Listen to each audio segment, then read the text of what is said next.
All right, truck at IRP. 14-1 plus 0.57. Like the 57 for the brake bias because I need that rotation on corner entry. We're going to be diamonding these corners, especially in qualifying.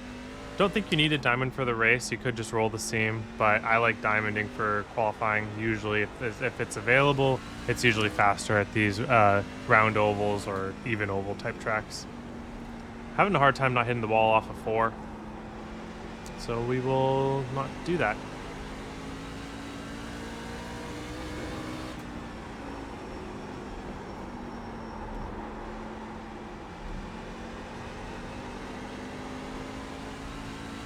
Good.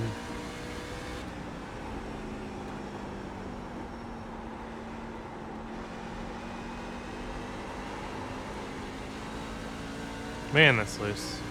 I like that lap, but I got a little bit loose, so I'm gonna re-rack, do a third lapper here. See if I can get a little bit more diamond shape in that 3 and 4 corner, and then see if I can get a faster time with it.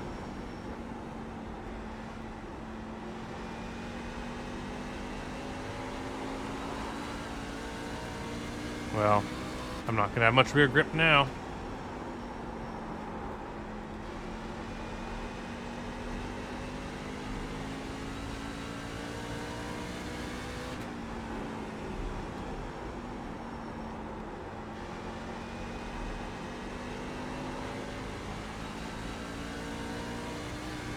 Yeah, that's a bit more of the shape that I like, but that kind of shows you how there's 2 different ways to do 3 and 4, and they almost ended up exactly the same.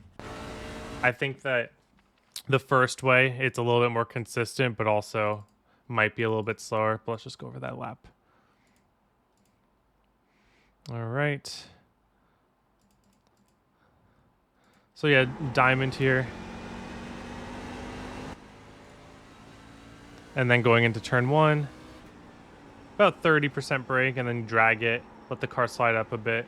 Then once your car makes that turn back down the hill, you can use a little bit of wheel to force this, especially in qualifying. A little bit of wheel to force it. Car turns back down, hard back into the throttle, maybe to like 60, 70%. Smooth up into full throttle, and you should be able to get through the corner. So just carry enough speed to where your car's naturally sliding up a little bit, but not all the way. So like maybe a lane up. Maybe a little bit higher than that even would be fine. Because the more that you slide up, the more you can straighten out your exit, but the more you slide up, the more time that you lose in the center. So it's a balance, right? It's a balance of what you think that you can do on exit. Same thing with 3 and 4. But notice here, I brake earlier, and I keep it from sliding up hardly at all. Probably half a lane here. And now you get loose. So the reason you get loose is because, well, you have to turn a lot more. You're not driving straight off the diamond. You're now just rotating on exit. Going to be a lot of wheel and a lot of throttle at the same time. So you're going to get loose. I don't know if this is faster than the diamond. I don't know if this is easier than the diamond, but I would check both. Especially in 3 and 4. 1 and 2, I wouldn't because you have to carry that speed a little longer. But 3 and 4, I think you can make either line work, and it's up to you to check what you want to do.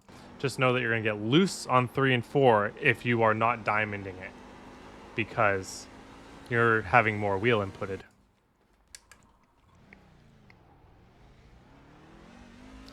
A little short one today for trucks. I'm starting to lose my voice.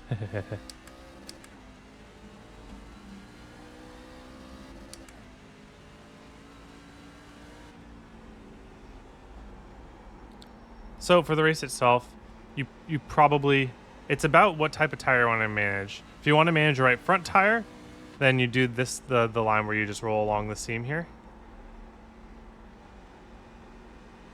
And you see it's almost as fast, but it's not quite. And then if you want to manage your right rear, you feel like you're getting too loose, then that's when you do the diamond. You straighten out everything, get the car to point, turn back down. So basically, are you getting loose or are you getting tight? If you're getting loose, keep the diamond not really diamonding as much. Be careful of exits. If you throttle too hard on exit, you are going to get loose. So maybe just roll your throttle here, wait for your steering wheel to go straight, and then go full throttle. So you lose like half a tenth. It's not that big of a deal. If you're getting really, really loose, though, then you can maybe start diamonding. Diamonding helps manage your right rear tire because your exits and entrances are straighter, and then you use your wheel to kind of point the diamond here. The later that you can diamond, the more you can protect your right rear.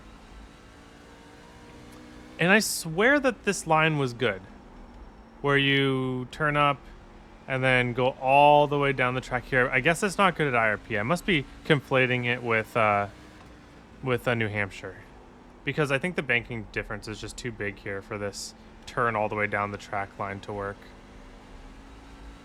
But it's still going to be like a diamondish line. I think that this is going to be a diamond line race. Most people are going to be worried about protecting the right rear, because right rear is the more important tire to keep on these short tracks. It would be very unlikely that you get in a situation in one of these races where you're like, man, I wish I saved more right front tire. It's usually going to be, man, I wish I had my right rear tire cooler, in which case is when you diamond. So most of you guys, I would recommend the diamond over the rolling method. Again, this is probably going to be a very one-lane race because of that diamond. But you'll see, this is a short track, right? So you're not going to see much tire wear. Like, it's still, like, barely any heat. 99s all the way around after a few laps. So don't worry about tires too much. Worry about your right rear tire heat. Don't slide it. That's where you're going to lose, is if you slide your right rear tire. All right, thank you all for watching. Hope you have a wonderful day. Hope to see you all on the track.